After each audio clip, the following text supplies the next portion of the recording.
Hey, what's up guys? Welcome to another transfer roundup video. We've got a lot of big rumours going on right now and also some deals that have gone through over the last 48 hours or so.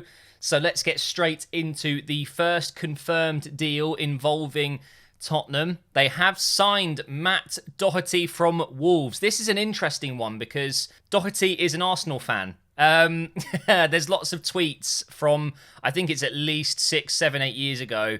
He hasn't really done much tweeting about Arsenal since then, but there are so many tweets where he's said, you know, come on Arsenal, or I love Arsenal, Wolves is my number one, but Arsenal will always be my second one. And there was one tweet, very specific tweet, I will always love Arsenal, something like that. And Tottenham have, in a good way, I guess, they've made it into a bit of a joke. They've released a video today of him deleting these tweets. It's kind of funny. It's a bit of banter, but it's a little bit embarrassing, isn't it? So either way, I think it was around £15 million. Let me just double check. It says it is a done deal. Let me just double check the price. I should have checked this just before. I normally do. So he went for 15.12 million. His market value is just shy of 14. So that's a really good deal by Tottenham. They've brought in a solid, consistent, Premier League proven, experienced right back. And it looks like they will be selling Aurier to either Leverkusen or AC Milan. So, yeah, that's a good move by Tottenham. It's just hilarious to me that he's an Arsenal fan. So, as we know, Leeds have been very busy in the window. They've already signed a fantastic striker in Rodrigo. Big move. They've also been linked with another player, which we'll talk about a little bit later, but they have made another signing in Robin Koch, or Koch, if you want to call him that.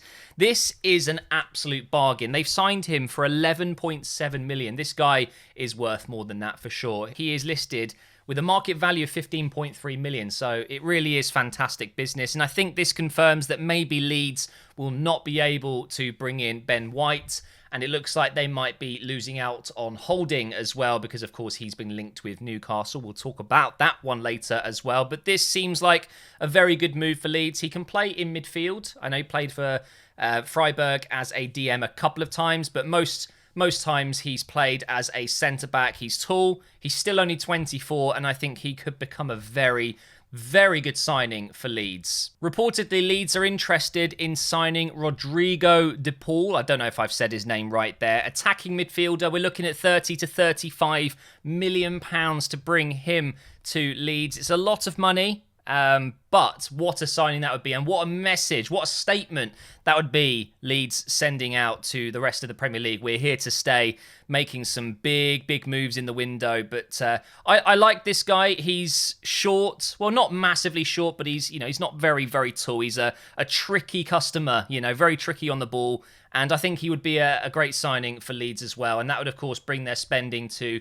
close to, I think it's about 80 million, something like that, if this was to go through. So it's a lot of money, but as I've said many times before, most clubs that come into the Premier League spend big, because if they don't, they're likely to go back down again. Sometimes it backfires, sometimes it works really well.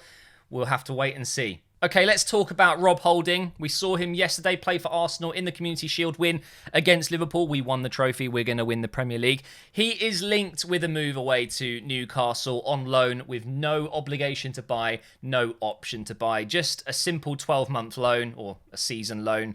I think it would be good for him. I don't think Holding gets into the team as much as maybe he would like to, especially if we do have Gabriel coming in, and of course Saliba, David Luiz all seemingly ahead of him, and Chambers when he returns from injury. I mean, funnily enough, his best friend as well. So a little bit awkward there. And I get a feeling that Rob Holding will probably want to get a loan, because if he's not going to play at Arsenal, he might as well get some time elsewhere. And I think he would be an instant starter for Newcastle. So I have a feeling that this deal will be done. Also, another player linked with a move away from Arsenal, we have Emi Martinez. I despair. We've finally got two goalkeepers worthy of wearing the shirt, and we're looking to shift one on. It doesn't make sense to me. Linked with a move to Aston Villa, and reports are they want him for 10 million. If we sell Emi Martinez for 10 million, I will be absolutely fuming. I don't want to sell him full stop. So we'll see what happens there. But it seems at the moment Arsenal would be willing to listen to offers. However, I believe they would laugh at a 10 million offer. I don't think that would go through at all. And that's the last bit of news on Arsenal. I see the comments. Let's talk about other teams as well, eh? Everton looking to bring in a long-time target, at least I believe since January. They've been looking at Allen from Napoli. Very decent midfielder.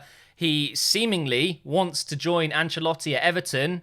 He's 29 years old now, I believe. So they're looking at spending close to 35 million pounds to bring him there. It seems like a lot of money to me, but in today's market, I guess you're not really going to get a better player for that kind of money. He's a solid midfielder. He's done very well for Napoli over the years, and I'm sure he would do very well at Everton. So that's a big move for them.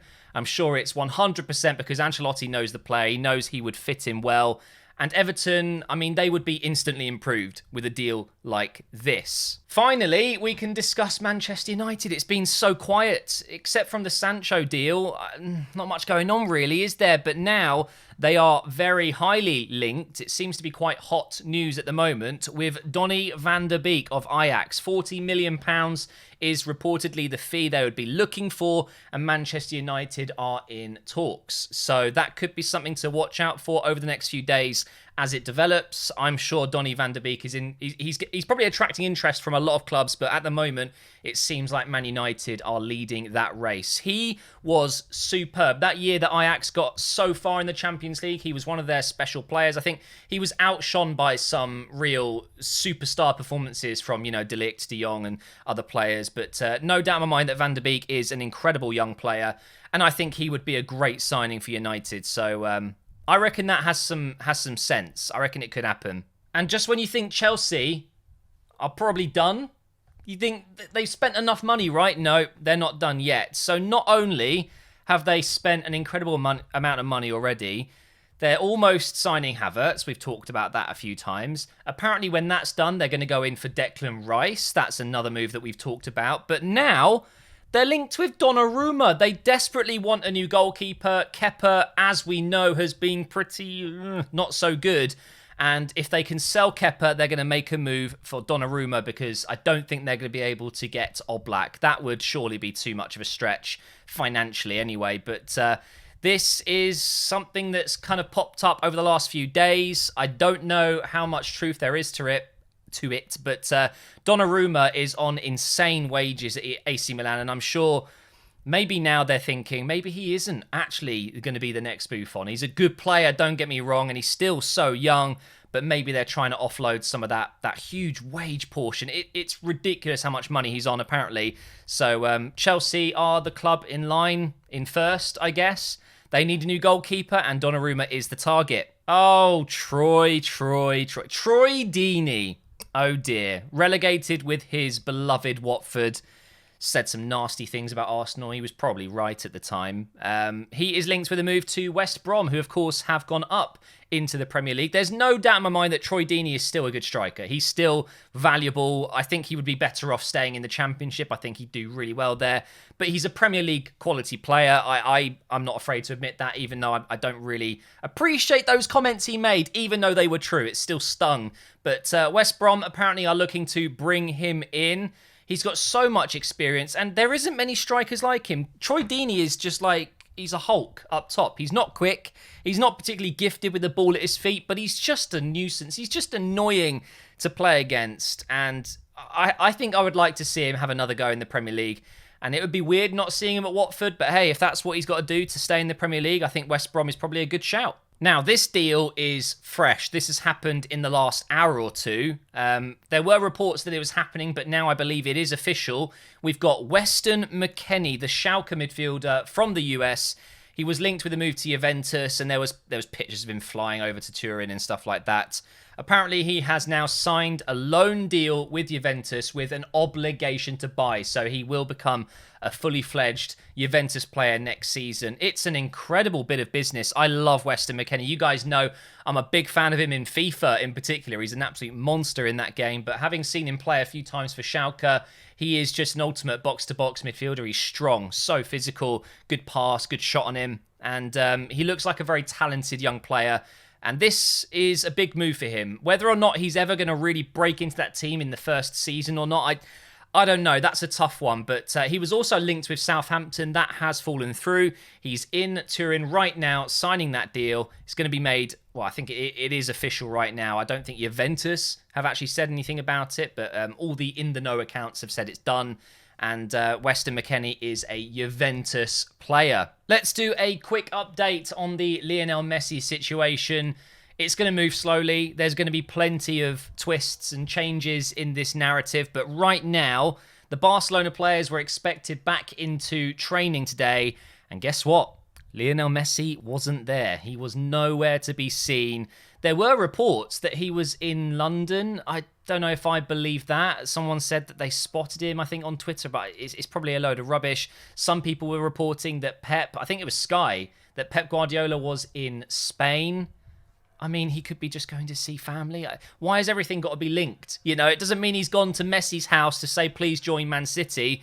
As of right now, there are no real changes, just silly reports like that. Do you know what? I believe that Pep's in Spain. The only thing is, if he's there to actually see Messi, or if he's there to see family, or I think he's got a few businesses out there, isn't he going to have to quarantine when he comes back? Isn't that going to make things difficult? So I don't know if I actually believe if he's there or not. Either way, it's not looking likely that this is going to be resolved anytime soon. Lionel Messi is still a Barcelona player. The problem with their contract is he has a clause in there where every May, towards the end of May, when the season is finished, he can literally leave Barcelona if he wants to. It's been in his contract for a while. I bet it was one of the only reasons that he signed on for such a long time, because he had a clause like that. Now, of course, it's not May, and he is claiming that because of the pandemic, because of COVID-19, that May is basically 3 months delayed, and we're there now. He is saying that we should be ignoring the fact that it says May in the contract because there was a 3-month delay, so he should be able to leave now because it's the end of the season. But of course, in a court, I don't know if that works. I don't think Messi has anything he can do. It says in the contract it has to be May. So I don't know what's going to happen. I'm sure he's got all his lawyers on it. I think he does really want to leave Barcelona, and he will force a way through. But he has an incredible release clause. I think it's 700 million euros. So I don't think he's going to be able to buy himself out of that. There's no way City will do that, or any other club. So the only way that Messi will leave is if that contract gets either torn up, terminated, agreed by club and player, or he can win some sort of court appeal and get that contract amended to say he can leave now because of the pandemic shifting the month. So I don't see this happening anytime soon, though. We're still going to be talking about this in 2 or 3 weeks. But there's the latest update. At the moment, Man City are still going to be touted as the leaders to sign him, but who knows what's going to happen. And now for the final rumour. This is a massive one. So Sandro Tonali, young Italian midfielder, the next Pirlo, he has been linked with a move to Inter Milan. Apparently, he agreed personal terms, and it was just going to be down to how much the clubs can agree on a fee. But now, apparently, AC Milan have stepped in, and they are now leading the race to sign him. This is, I mean, it's pure shithousery, really, isn't it? I think that Inter Milan will be fuming if this happens. I personally think that Tonali should move to Inter Milan. I see Inter Milan as a club for the future. They're getting stronger and stronger, although they do have some aging players in their squad. If they just get a few signings like this done, honestly, they're very impressive, and I think it won't be long before they genuinely become one of the greats again. They are on the right path. Now, I'm not saying AC Milan aren't on that path, but they're certainly behind. They are doing well at the moment. Again, a few players that are aging there. So I don't think Tonali can really get this wrong. He can go to either. I'm still surprised that he's not going to Juventus. We all thought that would happen eventually. But right now, Inter were the favourites, and AC Milan have now joined the race and seemingly are leading. I'm guessing they're going to offer him a bigger deal or something like that. I don't think it really matters at the moment what the player thinks. It's going to be down to the club, Brescia, to decide which team will offer the more money or the better deal, better add-ons, things like that. But that is going to wrap up another transfer roundup. I have a few plans on some other videos to come up soon, which might be a tier list deciding which kits are my favourites. We're going to do like a kit tier list. I'm also going to do a summer transfer window tier list, rating the best signings in the Premier League. I don't know if I'd be able to do all around the world. There's a lot of signings, but those are a few video ideas I've got bouncing around right now. I've also got some great news coming up for you guys regarding FIFA 21 content, so stay subscribed, and if you haven't subscribed already, please do. We've got some great content coming up. I don't think there's going to be any FIFA 20 content in the next few days because of it, and there might not be any more. I don't know. We're not far away now. It's 4.5 weeks until the Arsenal career mode starts. So thank you for watching. Hopefully you've enjoyed this video, and I will see you for the next one soon.